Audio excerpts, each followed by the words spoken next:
October being car care month, you may see a lot more safety inspections coming through your shop.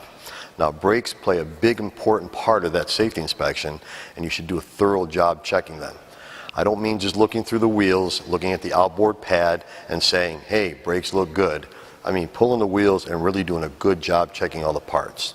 Now, where you live may have a big part on how much time you spend on certain parts of the vehicle. Let's say you live in the Midwest or the Northeast where there's snow, ice, and we have salt, calcium chloride on the road. Good thing for ice, bad thing for our vehicles. Steel parts, very corrosive.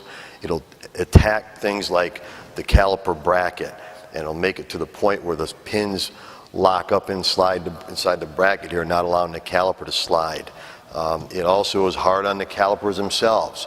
It's also very hard on the brake lines. And brake lines, when they finally do corrode, you could lose your brake pedal totally.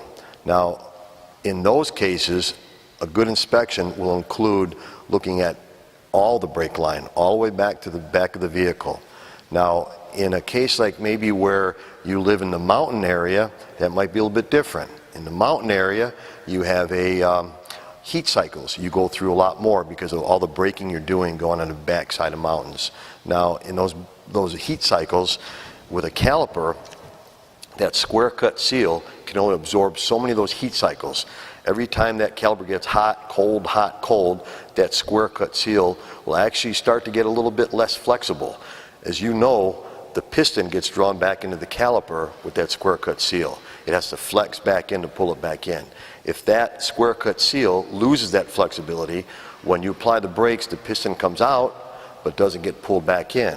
That would cause premature brake pad wear or uneven brake pad wear, like in a case like this, where we have the inboard pad worn almost to nothing and the outboard pad still have some miles left on it. Now, if you live in a high humidity area, that's even a problem. Brake fluid is hygroscopic. It's always pulling moisture out of the air. And in a case where you live in a high humidity area, if that brake fluid absorbs enough of that moisture, it can start corroding parts from the inside out. And I'm talking about brake lines, wheel cylinders, calipers, even the ABS components.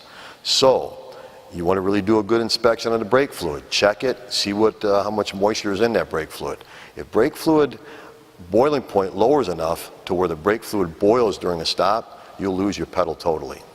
Your customer is relying on you to do a good, comprehensive brake system check. Don't let them down.